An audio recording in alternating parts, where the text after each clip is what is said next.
Welcome to On the Porch. I'm Todd and joined as always by Ken, where Ken called me this week and he's like, I got something in my crawl we need to talk about. And I was like, what's that, Ken? And he says he's tired of Einstein's E equals MC squared getting all the flack when he wants to talk about Einstein's field equations, where the Einstein tensor plus cosmology constant equals 8 times pi times the gravitational constant divided by the speed of light to the 4th power times the stress energy tensor.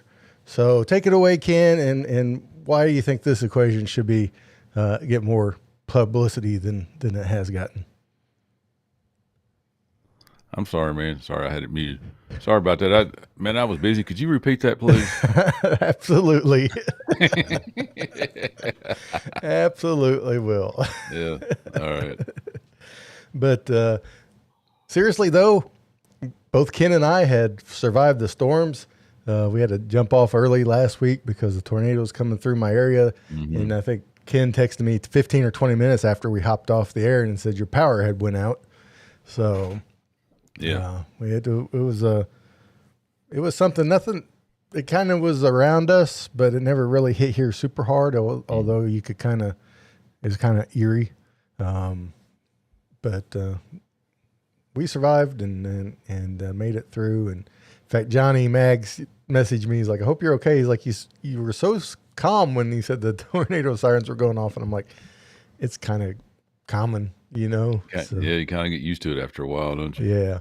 Yeah, absolutely. Yeah. I think I've told this story before, but I remember a couple of years ago, my phone had went off in the middle of the night, and Holly's mom was still living in California, and they had like an earthquake in her area. And I woke Holly up, and I was like, they had an earthquake where your mom's at. She's like, how big was it? And I was like, 4.3 or something like that. And she's like, oh, okay. And she like went back to bed, and I'm like laying there thinking, your mom had an earthquake. You need to call and check on it. But it was no big deal to her. And then, I don't know, a few weeks later, we had a storm blowing in, and Holly wakes me up, and she's like, hey, we got a storm. We got a storm. Is it?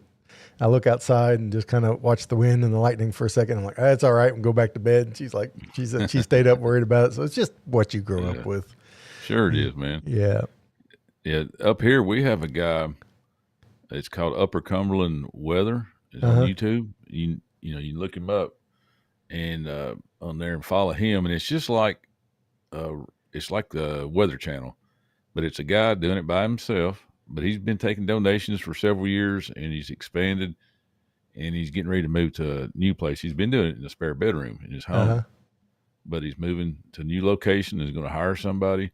But he has all the monitors. It's like a newsroom, but it's just in his spare bedroom. But the weather is so different right here on the Cumberland Plateau that he just specializes in the weather right here, because tornadoes can be coming towards us and they hit the mountains and break up. Sometimes they don't, but it's pretty cool, man. Just, having your own little area, your own little weatherman just for the area. Yeah. But that's who I watch. Once everything gets past, most of our weather comes from the West, from Nashville. Yeah. That way, once it leaves there, I start listening to him, and he can tell us a lot of times. Yeah. I think a lot of places in the country have the saying, well, you know how your location here is weather is. If you don't like it, just wait 10 minutes or whatever. But living in Southeast Missouri my whole life, I would like to throw down on that and be like, no. We have the right to do that. I've seen like 60-degree drop in temperature in 20 minutes, Oh yeah. And stuff like that. And then swings, not this past Christmas, but the Christmas before, we within the same week, we hit a record low for the month of December and a record high for the month of December. Oh my gosh, really? That's crazy. So, it is really just a roll of the dice. Where I live is at this weird spot where the jet stream can either come from Canada or come from the Gulf, and it's always in flux, and it can change at a moment's notice. So you're either getting blasted or you're getting, with cold, or you're getting all that warm, moist stuff. Yeah. So. Yeah. From here, man, when I lived in Nashville, if the weather was most of the time, the weather came from the West. But sometimes it would come from the south, which is straight up out of the Gulf Yeah. down there, and it's not that far. People don't realize it's not that far Right. down to the ocean. Yeah. So when the weather came up from the south, it was definitely coming straight here. It wasn't going to track, to the left or right or anything. It was coming. We were going to get it. Yeah. But that's the way it is here because we're so close to Kentucky, the Kentucky state line, that the weather comes down from the north and it gets us, man. It doesn't go around. Yeah. But if it's coming from the west, it's got to come up the mountain and it breaks up a lot of times. I think it was Hurricane Ike, and I believe Hurricane Ike hit Texas, and then it curved around and it kind of remained a big storm, and it hit us real hard. In fact, it knocked down a tree in our backyard when it came through. So I always tell people we got hit by a hurricane. It was probably considered something else by then, but I always tell them it was Hurricane Ike because it was part of that system. And then a few years back, we had one come straight up from the Gulf, and all the weather comes from the west. But this one, since it was rotating, came from the east. It was the weirdest thing to see. Oh, that is weird coming back. Yeah, because of the way it was rotating, it was so odd. But with the biggest, we had people out of electricity up here. We had one of those generators. And ours it came on for about 30 seconds, and that was it. But out the park road, like going out to State Park and we have a national park out there. A lot of trees down across the road. They had to close the roads down just to cut the trees off the road so people could get by. There wasn't any tornadoes. It was just wind, and we just so saturated, dude. It just blew over a lot of trees. Yeah. We had a neighbor tree fell in their garage with his truck in it. Not sure how much damage was done to his truck or anything, but still bad. I hate tree work. I think we talked about this not long ago, but I hate tree work. Yeah.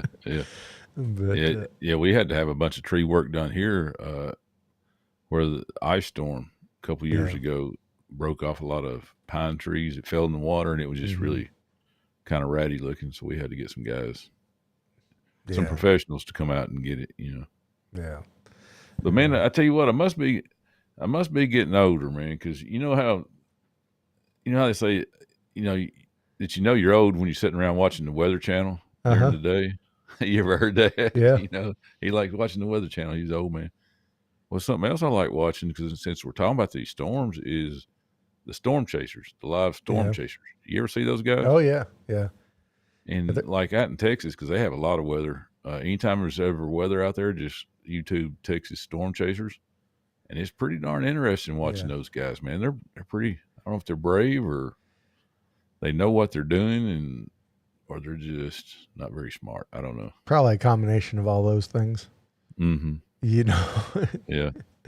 But it's a wild. The guy we watch on YouTube for weather is Ryan Hall, y'all. He's from Eastern Kentucky. Hall.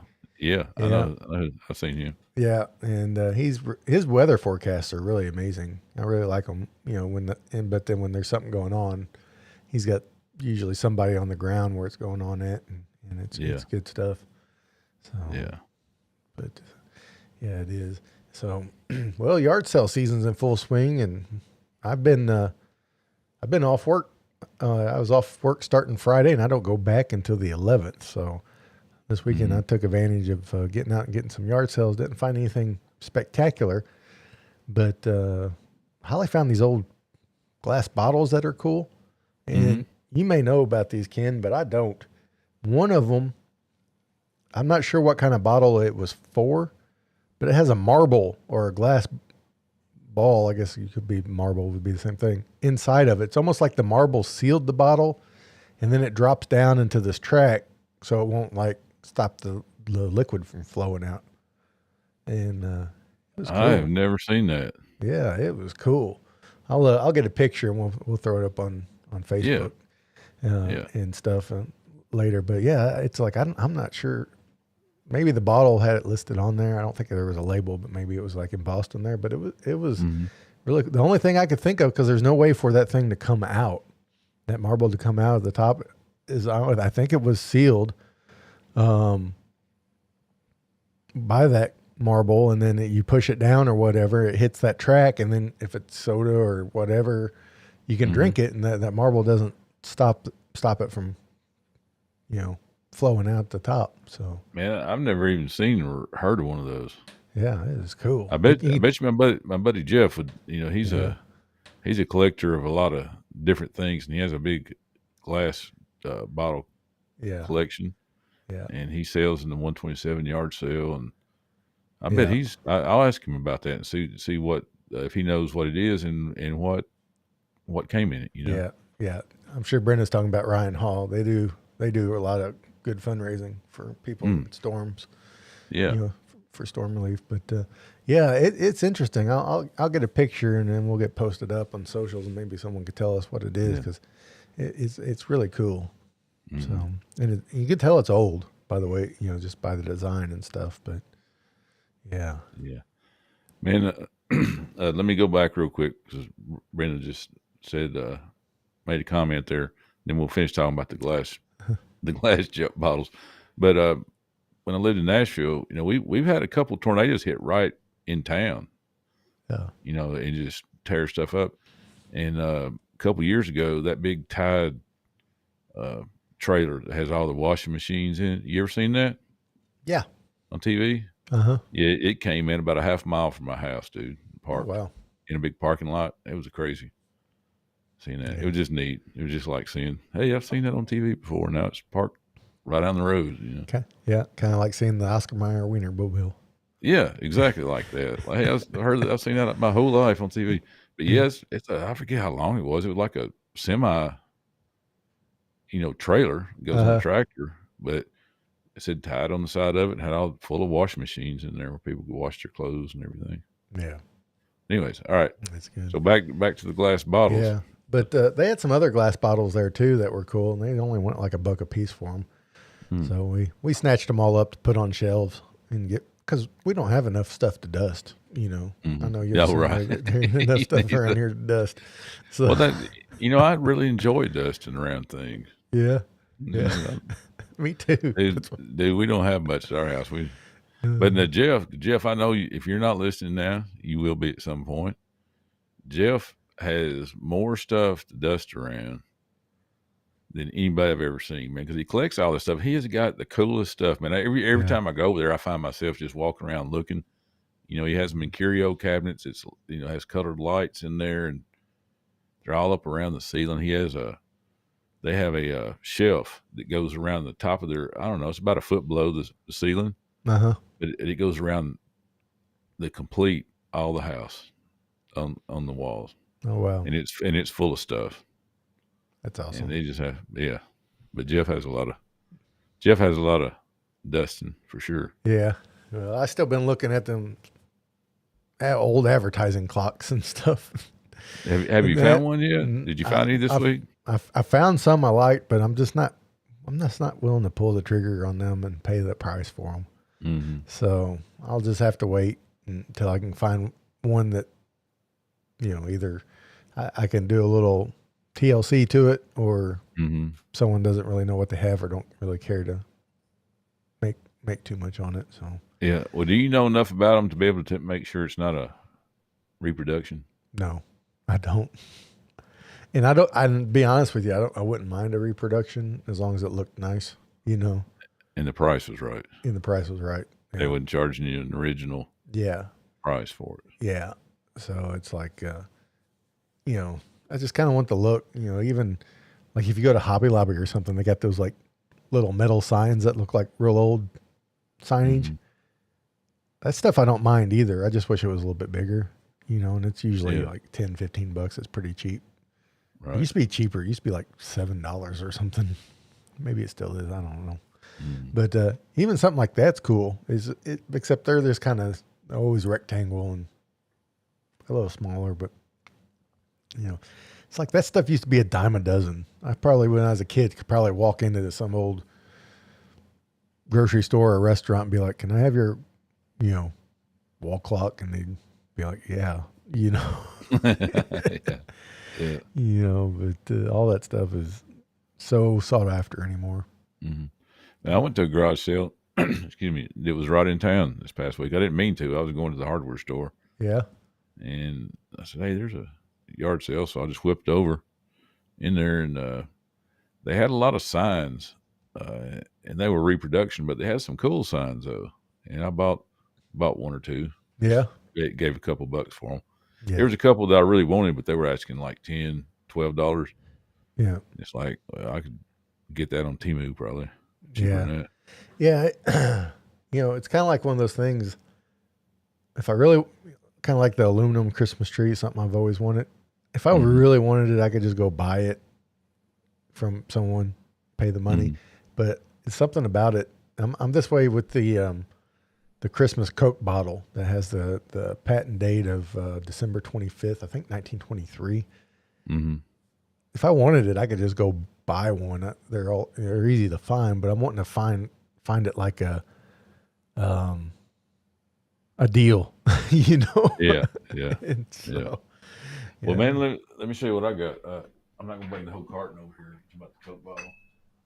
But I got a 6-pack of these. It's in the original carton. Man, it's in perfect shape. Yeah. You see these? Oh yeah, those are great. They're right there. A 6-pack of them. Let's see shoot, I'm having trouble. There you go. It's just that. Yeah, those are fantastic. The 75th anniversary. It says Sunbloom Santa on here. I don't know what that means. SUNDBLOM. Is that the style or? I'm not sure. Yeah, I don't know when. Brenda said, "If we knew then what we know now." Yes, absolutely. Yeah, absolutely. But yeah, I bought this for like $12 but the carton that it's in, the little 6-pack carrier, is really cool. And I forget, I looked this up one time to see what year these were from. Yeah, Sunbloom is a reference to the artist. That's the artist's last name. Okay. Haddon Sunbloom. Yeah. All right, we'll put it up here again so you can see Haddon Sunbloom's artwork. Yeah, so classic. It's cool, isn't it? It just makes you happy. It does, man. That's the reason I got it sitting in here. Yeah. I got that, and then I got these. I know it's in the Christmas show, but yeah, it's all right. Got these too, man. Yeah, we've been repressing our Christmas love too long on the porch. Yeah, well, it's getting that time of year, man, because it's we got Leon Day not too far away, right? Yeah, 25th of June. So, yeah, it's like I found these from 1988 McDonald's toys. They're the plush Muppet Babies, about the size of a softball. One's Kermit, one's Miss Piggy. Found them at a tag sale, and I bought them and put them in. Or Holly put them on the shelf in the hallway, and so I walk by them a bunch every day. And every time I see them, it just makes me happy to see them sitting there. Yeah, man. That's everybody needs something like that. Whatever it is, it makes you happy, dude. Get it, and if even if there's you really don't need it. If it makes you happy, if it makes you smile, even just for a second, do it, man. Absolutely. I never we don't fully take Christmas down anymore. We take the trees and most things, but there's, I don't know, a handful of things or so that we just kind of leave out, right? And it's just having that reminder there's always nice. Sure, it is. And things. Yeah, it helps me try to be more elfish and less selfish. There you go. Helps me think about it just for a minute, and I like stuff like that. Yeah. Holly's the ornaments that she's made us the past 2 years for Christmas, or she made one last year, which was the vinyl. Remember that? Yeah. And then the other one, was it the year before or 2 years ago? I can't remember. Anyway, both of those stay out year round. Yeah. They made the stay out all year long Christmas ornament list. Yeah. We have at the end of our hall a canvas of Linus giving the speech about what Christmas is all about. And then on a shelf under that is a double ornament stand that has Charlie Brown and Lucy as Joseph and Mary. And then have a reprint of It's a Wonderful Life movie poster that stays up. It's not a big one. It's not a big full movie poster. And then in the living room over over the couch. We have a sofa table behind our couch, has a lot of family pictures and the kids' pictures on it, and some kids' pictures on the wall.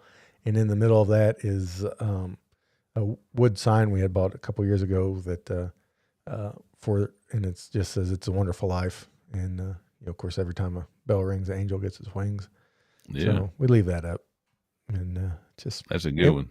And we leave mistletoe up. So do you? Yeah. And that's just because that was the one thing that would always get forgotten to take down. No. I mean, we would legit, back when we would take everything down, we would legit forget the mistletoe all the time. So it just stays up. So on Friday nights, is that where you and Holly hang out? Yep, that's where we hang out. I just slide my chair over in the doorway under the mistletoe. And come on, baby, I'm ready. Yep. So I'm in position. But man, you were talking about that movie, It's a Wonderful Life. I went and saw a movie this past week. Oh yeah, or saw part of a movie because I mentioned here at the Jamestown, it's called Castle Theaters. We have 2 movies here, and it's $5 a piece. And before the pandemic, I never went there before the pandemic, but I was told that it was $1. Oh wow. Instead of $5. But its first movies, I mean, first run, it's like right now it's Planet of the Apes and the Garfield movie. Yeah. Yeah. And I'm like, well, the Planet of the Apes has been on longer, so it'd be the first one to leave. So I'm going to go watch that and then go watch Garfield. I love Garfield, man. I used to watch him every Saturday morning. But Garfield and Odie. But I went to watch this Planet of the Apes, and I made it might have been an hour. Dude, I had to leave. That's about the 3rd time I've done that, because movies and shows on TV has gotten so good now that if a movie is slow getting started, I mean, I can 15, 20 minutes being slow, or character building or whatever. But when it goes an hour, it just didn't hold my interest. It's like, I mainly just go for the popcorn, Coke, and snow caps. Yeah. Or I had Raisinets the other night. Yeah. So I go for that. And it was $5, it's like, what the heck, man? I'm getting popcorn and Coke and candy. Yeah. Out of the deal. But yeah, I left. Because I went to another, see what, I can't remember. I went to another movie and, man, I wasn't in there 20 minutes. Which one was that? Because I talked about it, I thought. But I probably didn't make it 20 minutes and I left. And the guy, the owner, I mean, because there's only one man and his wife that owns it and works there. It's a little small town theater. And he said, are you leaving? Is everything okay? And I said, yeah, my wife called. I got to go. Just making something up. I didn't want to say, oh, your movie sucks, buddy. Yeah. But, so I said, my wife called me. I got to go. And so he gave me a movie pass to get back in again. Oh, nice. So I used it another time. Yeah. Were you a fan of this newest trilogy of Planet of the Apes, The Rise, The Dawn, and The War? I hadn't seen them. I think I saw the first one, the trilogy. I think I'd have to go back and watch it again. But I did see the original Planet of the Apes, 1968. Boy, I was 6 years old, man. I saw that. I remember I saw that in Dyersburg, Tennessee, whenever I was visiting my grandparents during the summer. We went to the movie theater in Dyersburg, and I remember it was kind of scared me at being 6 years old. Yeah. I can't remember what year Rise of Planet of the Apes came out. I know there was 3 of them. There was Rise, then Dawn, and then War for the Planet of the Apes, which I think was 2017 when it came out. And this new one, we went and saw it too. And the one that just came out, the Kingdom of the Planet of the Apes, and we absolutely loved it. But we loved the original trilogy, or not the original trilogy, but the newest trilogy that came out, and we watched them all, and so it's probably, I could see if you weren't all really familiar with the 3 newest trilogy, the newest trilogy, that it would be slow, Yeah. But that's probably I always do things backwards, man. I always do things backwards. Yeah. But this trilogy, it's not a fast moving trilogy at all, but man, it is freaking captivating. And they do it right because the first movie is only an hour and a half. So the pacing's a little bit better and it gets you hooked. And then they kind of get a little bit longer, but man, it is good. If you get a chance to start with Rise of the Planet of the Apes and just see what you think and then go from there. But yeah, we really enjoyed it. Maybe I need to go at it that way. Yeah. But I could see where you if you weren't familiar, how it'd be like, what's going on? It's just, so, but we just recently rewatched those three, within like a few days. And, okay. And they was still gripping. Right. And I don't think Holly she's seen like parts, but I don't think she had seen all of them. And she just couldn't stop thinking about them and stuff. And then I got off work Thursday and, which was my last day of work for a week and a half. And she's like, there's a showing at 9:50 for Kingdom of the Planet of the Apes if you want to go. Cause she was just dying to do something. Like, sure. I ain't got to work tomorrow. So we went late. Yeah. We went late. Man, the late movie's good, isn't it? Yeah. I always like that. I like the lates and they don't do it anymore, but they used to do super early movies. I used to work like nights and second shift. Well, not necessarily second shift, but I used to work nights and get off at like 7:30 in the morning. I remember going and seeing movies at like 8:30 in the morning. Wow. I don't think I've ever seen that. Yeah. And I loved it. It was usually just me and another guy in there, Yeah. But, yeah. What's Brenda saying? Yeah. Did they have popcorn in there early in the morning? Yeah, they had it all. So, Charleston Heston. That's what I'm talking about, Brenda. 1968. Yeah. See, those I haven't. I don't know if I've seen them fully or not. So, you had was it Ronnie McDowell or Rodney McDowell? He was one of the apes, but he played something in Star Wars too, didn't he? I had to have to look. That name doesn't sound. It sounds Rodney familiar, but Rodney McDowell played not R2-D2, but C-3PO. Oh, okay, yeah. But I think he played one of the apes in the original. Yeah, he played Cornelius. Cornelius. Yeah, there you go. Yep. So. Yeah. Man. There's a lot of tie-ins with this series because this newer series takes place well before the 1968 one. So. Oh, does it? Yeah. Okay. And they're tied in pretty well. Of course, spoiler alert for a 50-something-year-old movie. Yeah. The big twist of the 1968 Planet of the Apes is that the astronauts were going to Mars and somehow time traveled into the future, and they thought they were on a different planet, and come to find out they were on Earth the whole time. Yeah, and they didn't find that out to the very end. Is that right? To the very end. That was the big twist on the movie. Yeah. In Rise of the Planet of the Apes, which is the first of this new series, it's real quick, but it shows the news and it shows that space mission launching from Earth. Okay. So. All right. Yeah. Yeah, I guess I probably should go back just for nostalgic reasons and watch the early ones. Yeah. And then start at the first of the trilogy. Yeah. I need to watch those early ones just so I'm familiar with them. Because I saw some names in there that are familiar. So. Well, man, there was one that was on there that I didn't go see. I started to, but it seemed like I always had something to do. He was a bad doctor. He was a bad doctor. Yeah. Was Godzilla. And there was a Godzilla movie on Godzilla versus, was it King Kong? I don't know. Yeah. See, that's a whole series too, and I want to see it, but I need to go back to to 2014 and watch the Godzilla movie and get caught up. Right. Yeah, but I didn't go see that just because I had things to do. Yeah.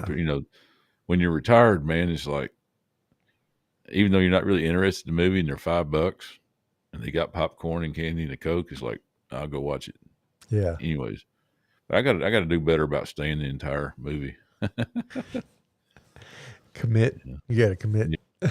Commit to it. Yeah. Yeah. But it's only, I mean, when you go, man, there might be me and 10 other people at the most. Yeah. Every now and then, if it's like the opening night, and it's Friday or Saturday night, that's usually when they do a new movie. If it's one of those, I tell you one that stayed packed was what's those car movies? Shoot, I've never seen one of them. Fast and Furious. Fast and Furious. Yeah. That whole series. Mm-hmm. When those comes out here, the last one that came out, I mean, it was packed. People love that. I didn't go see it though. I'm not a fan of those movies. I've seen the last couple, but I remember when the first one came out. This is going to sound ridiculous, but the thing that got me was these guys had this like streetcar empire basically, and they were funding it by stealing DVD players from semi-tractor trailer trucks. And it's like at that time, DVD players were like $75. It's like, you can't steal enough DVD players to support this car habit you guys got going on here. Yeah. You know, it just was ridiculous. And at that time, the series was trying to be serious, you know. And then as time has gone on, they've completely embraced the ridiculousness of it. I mean, not the last one, or maybe it was the last one or one before. You know, these two guys took a Fiaro into space. They rigged up a Fiaro to go into space. And it's like, really? At least they embraced the ridiculous, I guess. Yeah. But it's like... and I don't know. I've kind of become a movie snob. Like I said, with all the shows on TV, because my wife picks them out. My wife will start watching one on TV. Like, if we're going to watch a movie, just say we're going to watch a movie, later tonight. Yeah. She'll go through between Netflix, Amazon, Hulu, all of them. She'll go through there, and she may watch 5 or 10 minutes of 3 or 4, 5 before she lands on one. You know. Yeah. So I have to wait till she finds one, and then she'll say, "Found a movie," and I'll come watch it, because I'll get into some of those movies, and right when I think it starts getting good, she'll say, I don't like this one. And go find the next one, and it's like, man, it's kind of upsetting. Yeah, we watched one. We watched one on Apple TV Plus last night called The Family Plan, and it was pretty good. I mean, you kind of saw everything coming. It wasn't nothing you ain't never seen before, but it was worth watching. It was kind of a comedy action movie. Basically, a dad is former CIA assassin, and his family doesn't know, and his past catches up with him, kind of thing. You know, and I think it's Mark Wahlberg is in it. And, it was worth watching. It was entertaining, but like I said, it wasn't nothing you ain't never seen before. Yeah, you know, pretty beat for beat for that kind of movie. Sure. Yeah. Well, man, I did something this week. You know, you were talking about your the past couple episodes where you built your shelves and your tool. Yeah. What do you call them out there? Tool bins, or what do you call that you were building, where you put your tools on and you could spin it around and all that? Oh yeah. Well, that thing I did is just spins around. It's just like a cart for my toolboxes. You know, I just put 2 toolboxes on it. Yeah. So. Well, I put in a air conditioner, a mini split, out here in the studio. One of those homeowners. It's a homeowner that you can, or DIY. Supposed to be made by Mr. Cool. Yeah.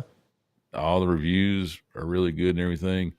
All the YouTube videos, I put mine in 3 hours. Well, I call bull hockey on that, man. If you if you put one in 3 hours, you've put one in before. You know. Yeah. Yeah. Like now, I could probably put one in 3 hours. Yeah. But at first, it's no. And so I put this thing in, and you heard me talking about my buddy Jeff. He came over. He's nice enough to come over and had to help me hold the copper tubing, run it down the house. And that was a 2-person job. Yeah. The way I had to run it. And man, I got it hooked up, had the electrician come over and hooked it up. Mm-hmm. Turned on, went through all the modes. It was doing great. And then I went inside and came back out, and it had a code up there on the blower that said it was COEL. And I looked it up, and it said low freon Oh boy. was detected. So I've either got a leak out there, which we checked it and it wasn't leaking, or I didn't tighten it up one of them enough, because the instructions on there said several times, do not over tighten, do not over tighten. And I have a bad habit about over tightening things and breaking them and stripping out the threads and all that. Yep. So I was up on the ladder. I had two couplings I had to tighten, standing up on the ladder, leaning up against the house, and it's on the side of this wall. So if I fell off backwards, I'm not just falling to the ground. I'm falling down off the wall to the ground that's down below. We live on the side of a hill. So there was more threads left after I caught it good and said it was tight on those up there than it was on the bottom ones that I could get to standing on the ground and everything. I didn't have to worry about teetering on a ladder.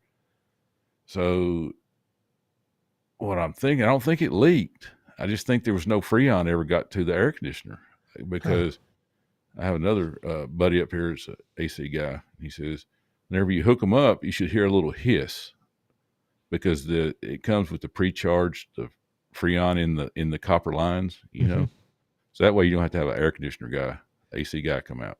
Yeah. You just hooked them up, and I didn't hear that hiss. So I'm thinking those couplings that were up top on the ladder, I didn't get it tight enough to where it actually like broke. It has like a little pin that goes into the other copper line, and it kind of pokes a hole in it, and then the freon runs in there.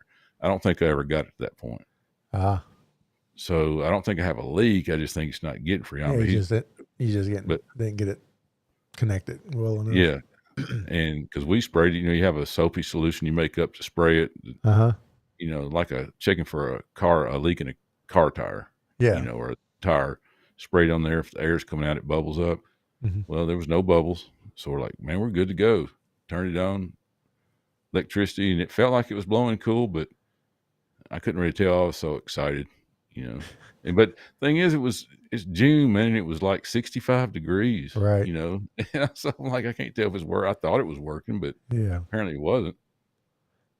So Bill's supposed to come over this week, and he's an AC guy that moved down here from Milwaukee. And he's going to bring his stuff over here and check it out for me. Check it out. Up. Yeah. But it's an ordeal. Yeah. It's an ordeal to get back up there and take it apart. And just tell him not to point and laugh at you. Yeah. Yeah.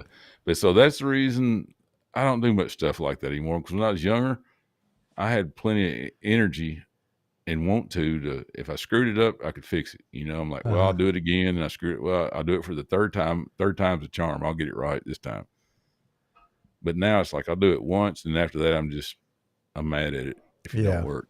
I don't want to have to redo it. I want to do something else. Yeah, I want to move on. Yeah, I've gotten to where when I do a lot of that stuff, if I'm not 100% sure what I'm doing, I'll just tear it all out and start all over. Yeah, and especially like plumbing and things, because it's just easier for me to start from nothing than to try to, just finagle something and things. But of course, I've never done any HVAC kind of thing before. Me neither. Never done anything like that. But there's so many videos out there, and it looked easy, and it would be easy now. Yeah. Unpacking the stuff and everything, and so if you ever get one, man, I'd run out there and help you put it in, man. There you go. There you go. I've been thinking about it. Yeah. Insulating my garage and putting one in or something. Mm-hmm. Yeah. So. Hey, we got some new folks rolling in here. Yeah. Got black powder. I believe, was his name Paul?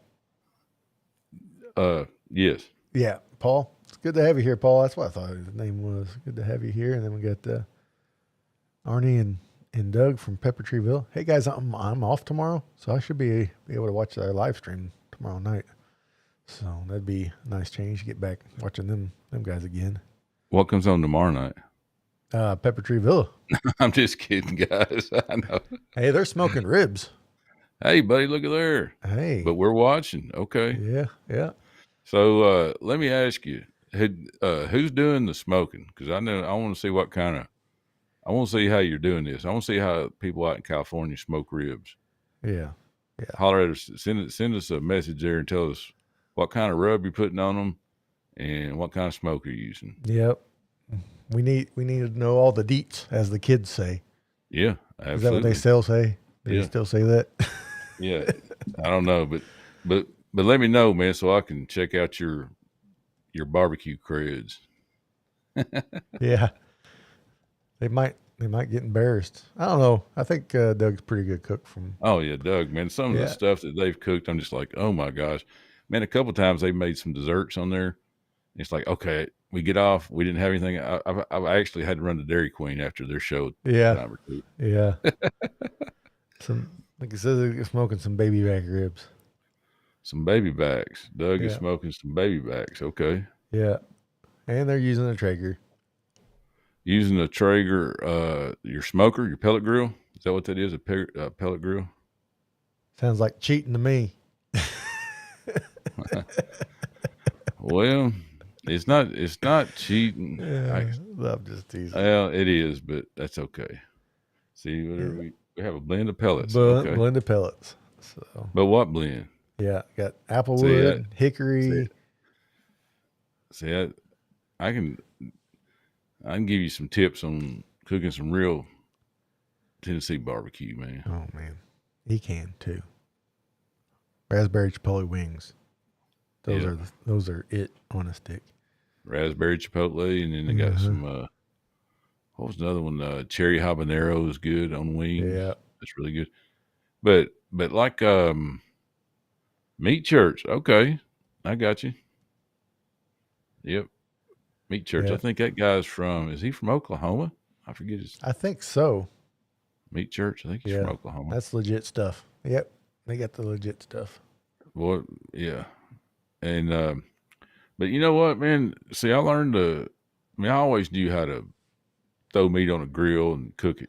You know, a little salt and pepper maybe, and then see, Tennessee barbecue sounds good to me. Okay, but yeah, well, if you're gonna do Tennessee barbecue, you gotta if you're cooking a pork butt, you got to use hickory wood.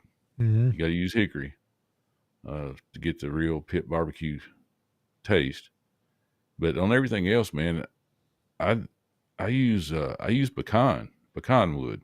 Yeah, because you can get it here, but it's not hickory. If you're cooking it with hickory, it's very easy to oversmoke something if you're using hickory.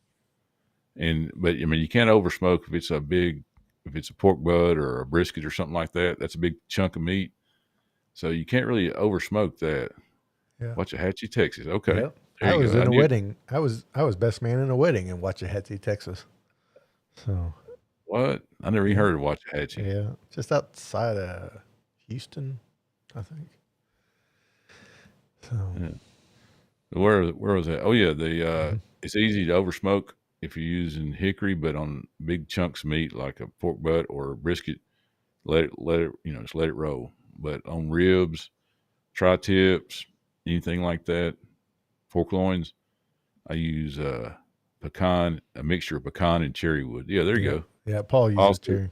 Yeah, cherry's a good thing, man. Any kind of fruit would. But I always mix it in there with pecan because pecan has hickory smoke. What do you say? Okay, I'd like to see that. We'll post that up. We'll post that up on our socials too. Yeah, Arnie. Yeah. Send us that picture and we'll post that up next week. Oh yeah, they sent one to me too. I'm gonna take a look on my phone here real quick. Well, I can't look. My Arnie and Doug, my phone is my camera right now, so I can't. Yeah, I can't quite come through yet. So, but give it a second. But what I was saying, I'm talking about this a lot because I don't know a lot about many things, but I do know about woods and smoking meat. Yeah. Pecan has some of the characteristics of hickory, but it's just not as strong. You Uh-huh. know, it's not as strong, but it still has that hickory pit flavor. Right. But just so anything that's not a big giant chunk of meat, pecan is good and mixed with, like Paul said, with cherry. Hmm. And then on if I cook fish, I put a little apple wood on there, or it just depends if I've cooked ribs before that had made like an apple glaze on there, and whenever Uh-huh. I did that, I would use apple wood to smoke Yeah. those with apple glazed ribs.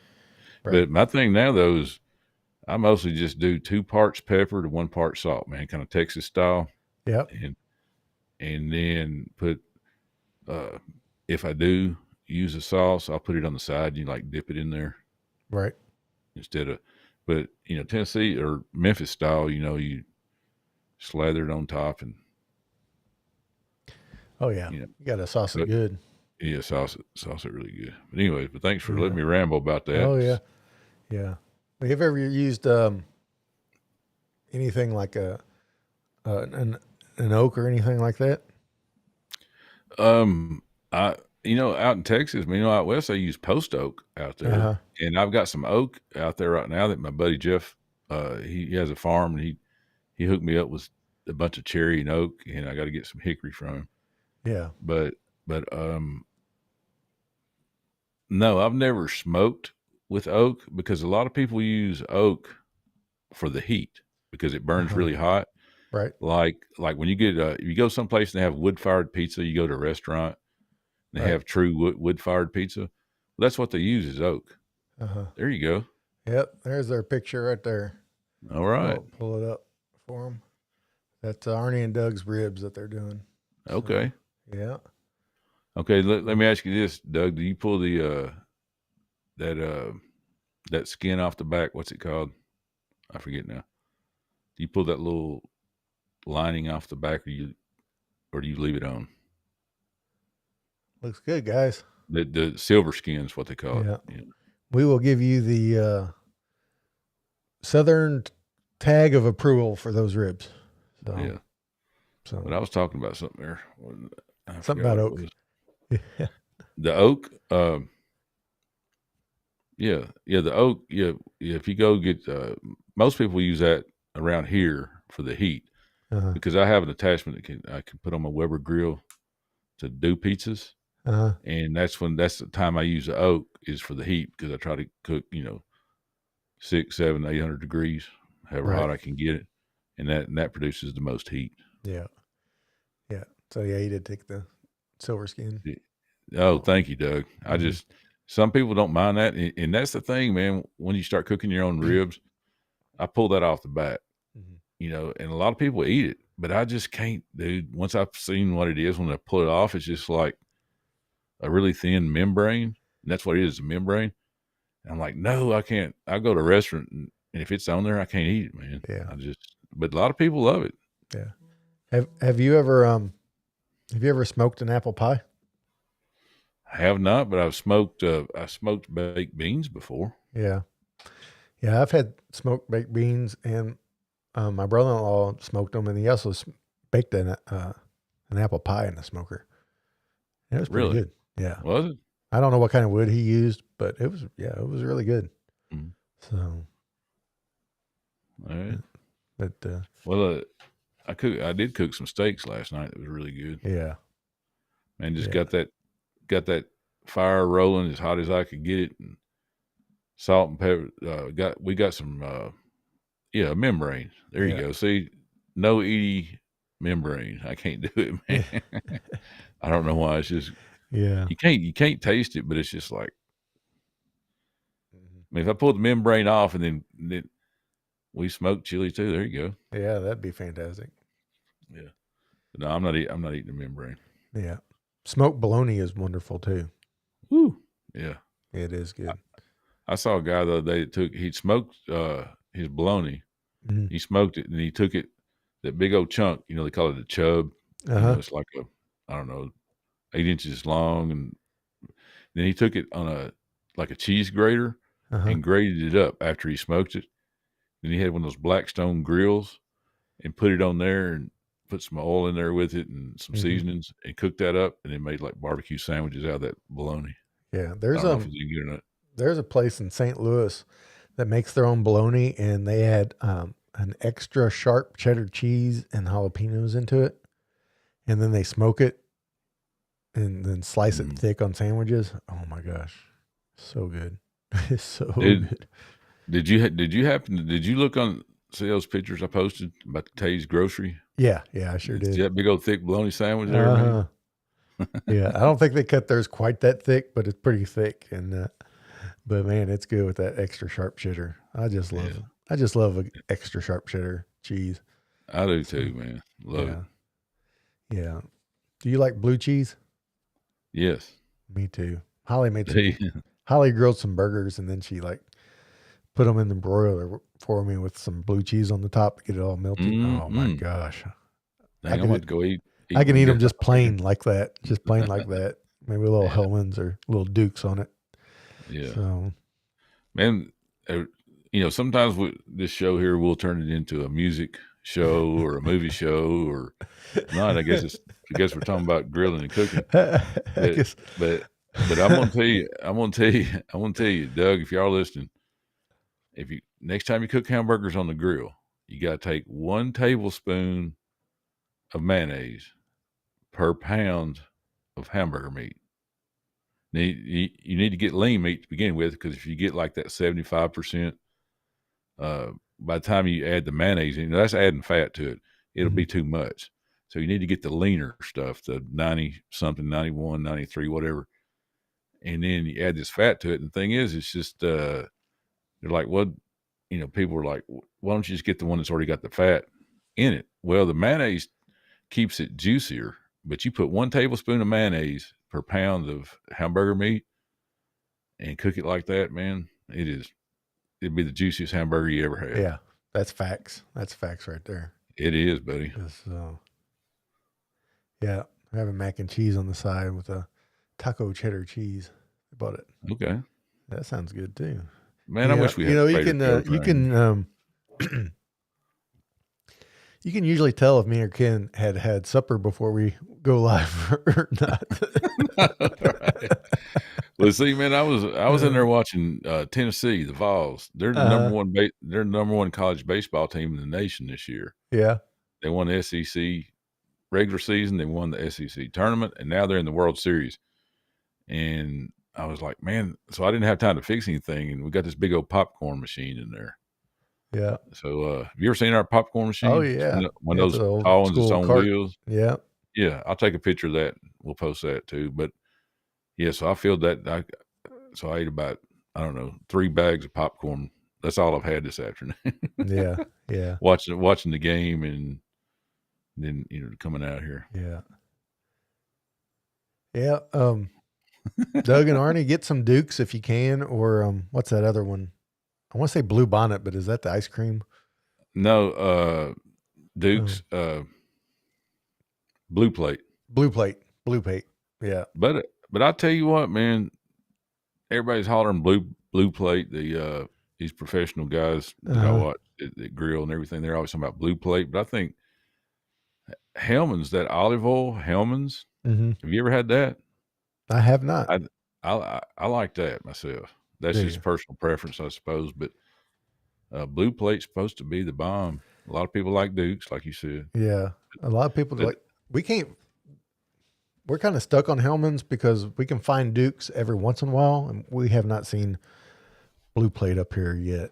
So yeah, it's hard. It's kind of hard to find it here too, man. Mm-hmm. Occasionally, Dollar General will have it in there just randomly. Yeah, I don't know why they randomly get Blue Plate, but they do. Yeah. I think we found Dukes. I think we found Dukes at our Dollar General. I think just kind of at random. I think Kroger may carry Blue Plate too. Yeah. So hopefully it'll come around. But up here, man, we're pretty limited on. We have Walmart. If Walmart don't have, we have a Walmart and a Save a Lot, dude. Yeah. Dollar General is what they carry. That's the price you pay for, not living in traffic in a high crime area, I suppose. Yeah. So, you got a Walmart and a. So while we're on the topic of mayonnaise, Ken, you're a good Southern raised individual. What's your feelings on Miracle Whip? No Miracle Whip. No Miracle Whip for me.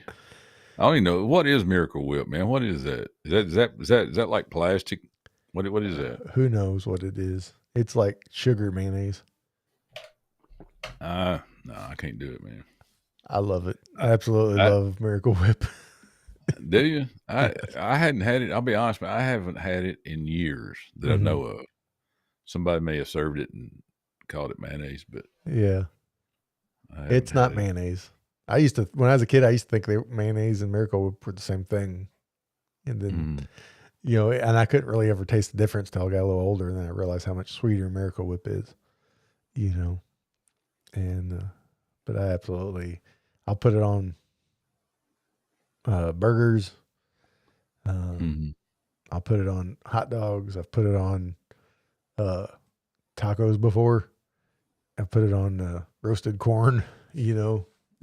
Yeah. Just because I'm weird like that, that. What's that roasted corn? They put the mayonnaise and the seasoning on it. Those things are good. Gosh, Yeah. man. Oh, it is. I forgot the name of it. It'll slip my mind.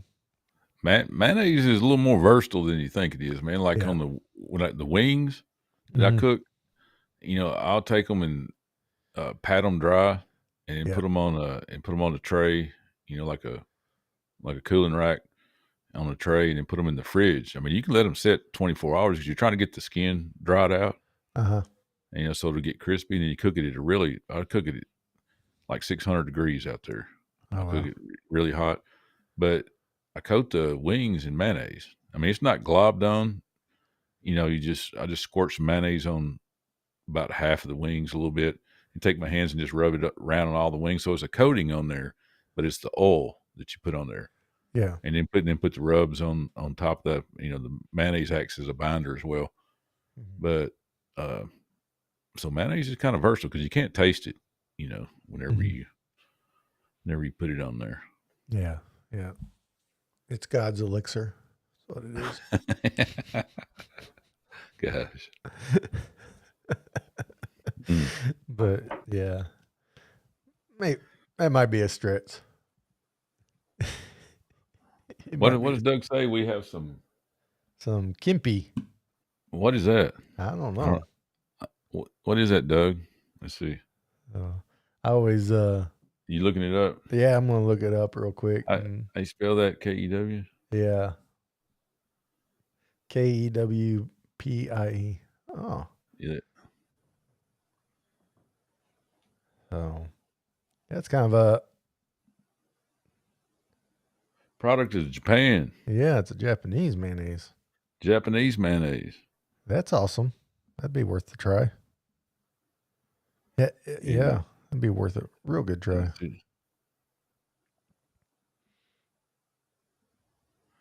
Yeah, so I don't know what the advantage is unless it's just a flavor. Because I'm looking, it says there's really not a health advantage. So some people would argue that yes, it is healthier, but it says the rest of the ingredients are similar to regular mayo. So right. Yeah. Yeah. So I don't know. Is it eggless? Is that what it says? It says only egg yolks in the kimchi. Okay. So. Well, I guess it could be healthier than probably less cholesterol. It says it's a tangy sweet flavor. So it's more like Miracle Whip. Tangy sweet. So I'll have to try that. Probably can't get that around here. Yeah, I'm sure you can't here. Yeah. It's one of the advantages of being from the Bay Area. Yeah. Oh yeah, man. They get all that stuff. So, got some more pictures coming in. Yeah, some of those places that Pepper Tree Villa goes to, the bakeries, and they get pastries and stuff. Oh, man, I'm so jealous of that. Yeah. Yeah. So Arnie and Doug, if I come out there, man, you need to line up some good bakeries take me to. Yeah.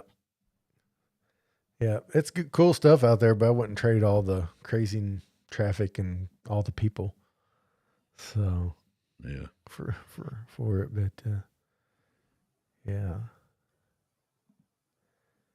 but But yeah, up here, there's going to be traffic up here starting Friday, Saturday night.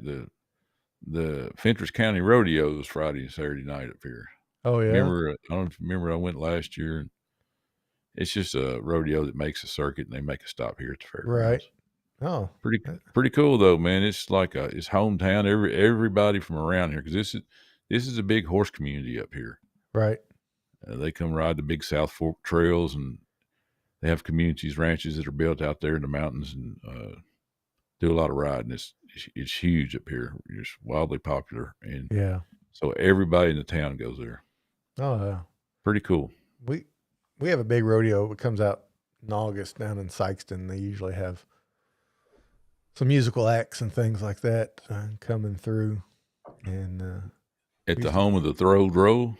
yeah, yeah. So, but here's their done ribs. Woo! Yes, sir. Yeah. There you go. Now you're talking. Yeah, there you go, guys.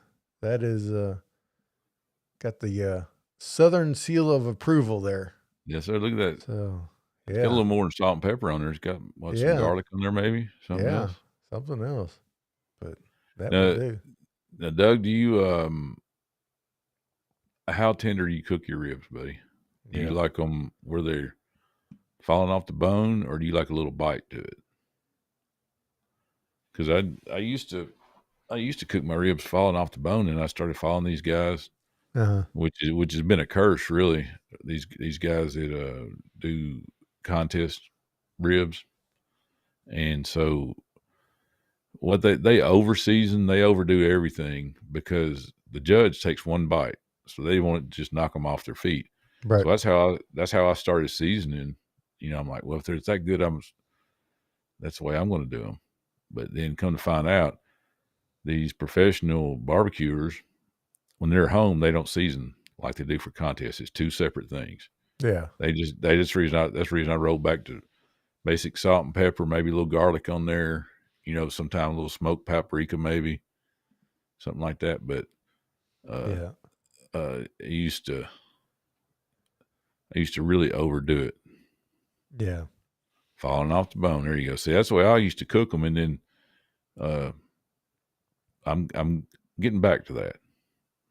Yeah. Maybe not falling off the bone, but almost. I'm getting back to that. Yeah. See, I like my ribs both ways. I like them falling off bones, but I also like the end pieces when they get a little extra dry, a little extra chewy. I love those too. Yeah. I want my ribs to run the gamut, between them. But yeah, we need to come up with an animation for the Southern seal of approval. There's a lot of things, man. This podcast, it's growing. It's going to grow and have its own characteristics here pretty soon. I'm off this week, so maybe I can work on that. Of course, I say that, and there's lots of things I said I'd be working on, never did. So, well, Todd's a technical guy. I do good to get everything hooked up and moving in the right direction. So whenever it comes time, the countdown counts down and it comes on that I'm in the picture and you can hear me. Yeah.